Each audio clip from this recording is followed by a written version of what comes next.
Hello and welcome everyone to this Warcraft replay. But or at least update time. Should not take long, but yeah, it's been a while since I did my last cast. Apologies for that. Please switch over to the observer.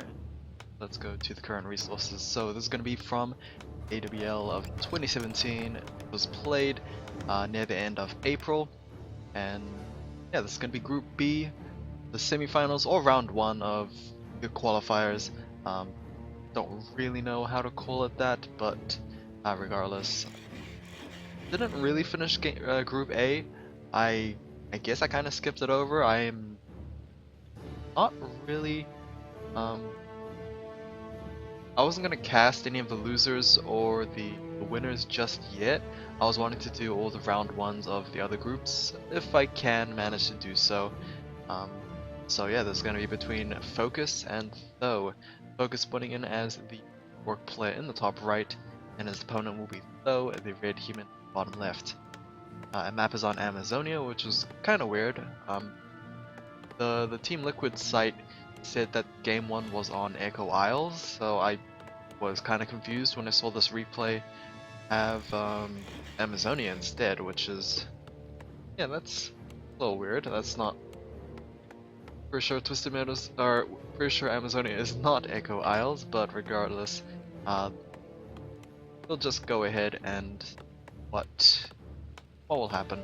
Playmaster coming out for FoCuS, and Tho is gonna go for the Archmage for himself. Doesn't look like any sort of weird shenanigans happening on so far, and I probably won't expect any from the players. So just waiting along. Both players probably just gonna start with this double camp, get level 2. Seems like Tho's gonna go for a different route. He's gonna go for the Sasquatch camp. A little difficult to do, mainly because pretty high level camp, but of course Tho is a human player, so he will be able to tank it up with those militia, able to micro them when needed, and those elementals are going to do a lot of damage to the remainder of the camp. Replenishment potion gets picked up, so not too impactful of an item early on, but of course if he gets chased down by the Blademaster, of course that extra bit of healing welcomed.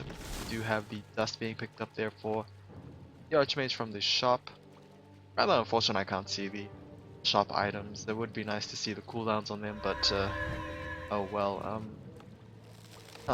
Tho just got the dust onto the Blademaster right when he was on him, so good prediction there from Tho. It's kind of hard to predict, I guess, invisible units for Warcraft, because unlike StarCraft, Warcraft visible units don't have that classic shimmer. Player's forces are So under you attack. actually have no idea where an invisible.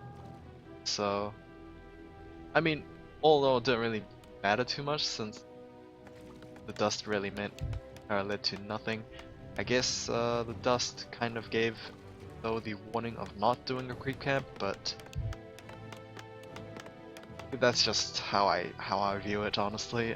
Boots of Speed gets picked up for the Blademaster. He did get the Circlet. He didn't actually finish off this creep camp. He only went for the item, which was the Circlet, of course. Forces are under FoCuS attack. gonna go for tier 2, and he should be done fairly soon.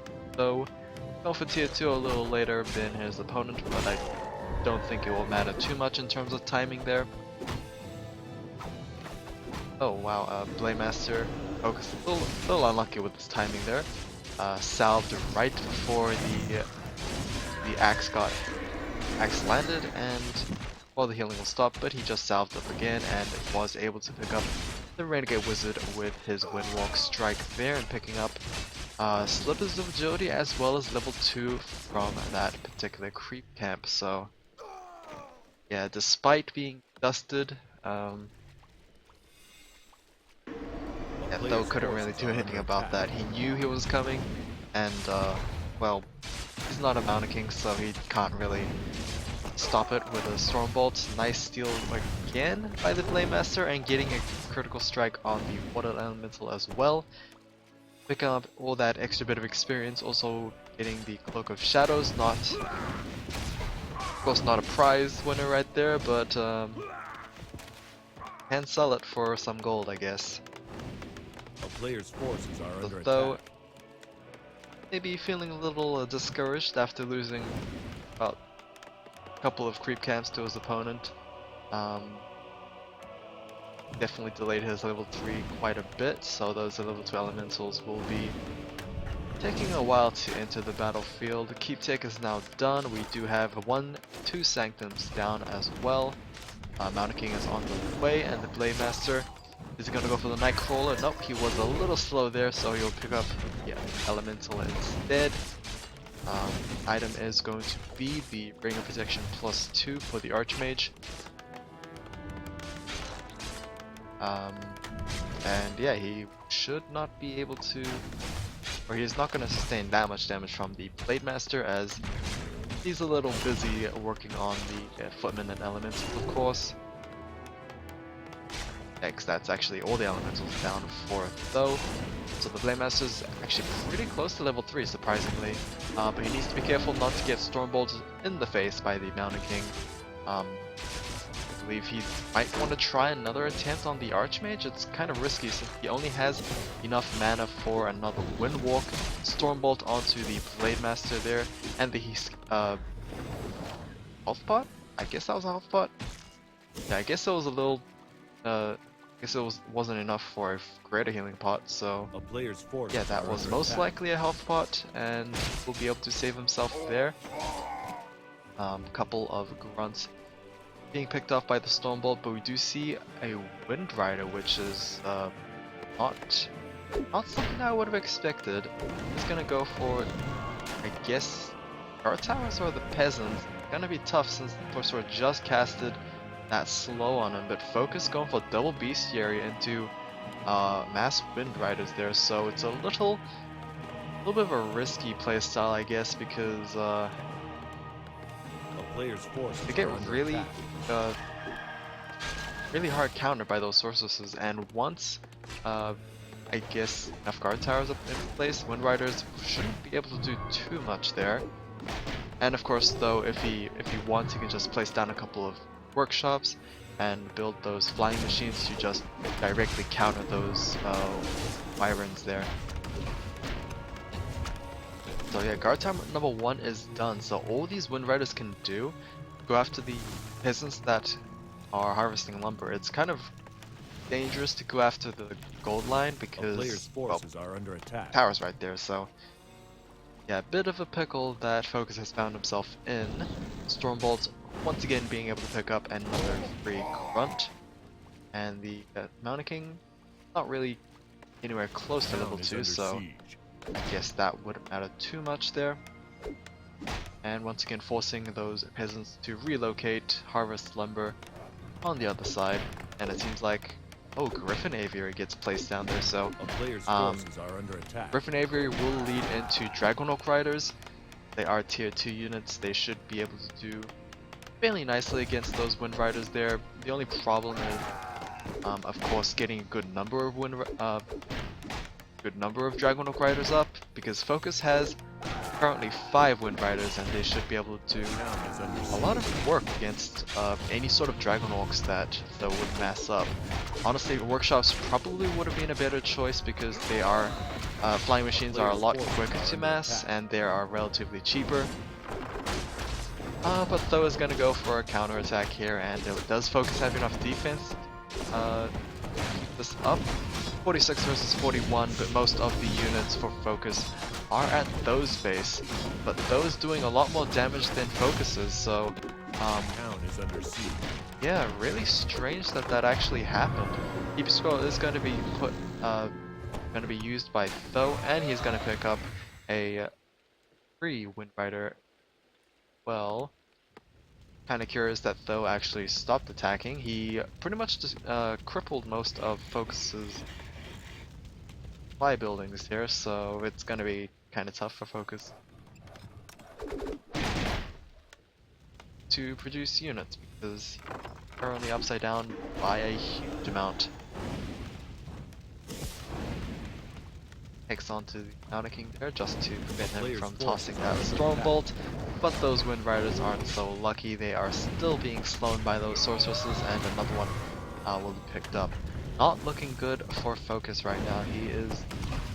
His army composition is not looking late game viable, and he hasn't gained too much of an advantage from using those Wind Riders there, so it's kind of bad for him. A player's forces are under attack. I completely forgot what this was called. Yeah, but Magic Sentries I think were called. Either way, those guard towers should be able to spot any invisible unit, including the Blade Master there, who is constantly being slowed by those Sorceresses. I'm not sure if the Storm Bolt will actually get tossed. It doesn't look like it. Oh. Mercenary camp was cleared out by the Wind Riders there, and the Shadowhunter just at level 2, so he should be able to have access to that level 1 healing wave. Uh-oh. But here it comes though, and once again FoCuS is forced to run away, which is not ideal. Counter King has another Storm Bolt in him, and he is going to toss it against that Wind Rider there. Will he be able to pick it up? It does not look like it, but either way, it's still looking good for Tho, because his current army comp should be pretty effective against just 3 or 4 Wind Riders.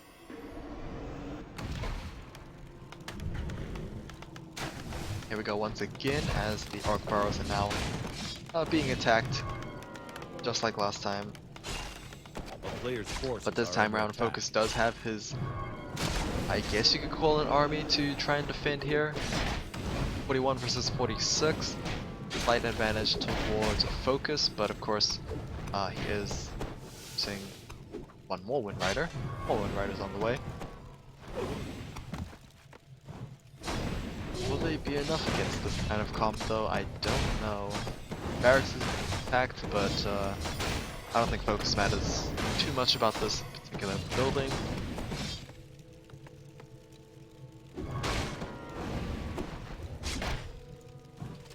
Right, bit of a weird one here. The Wind Riders are going to go straight after those Sorceresses, but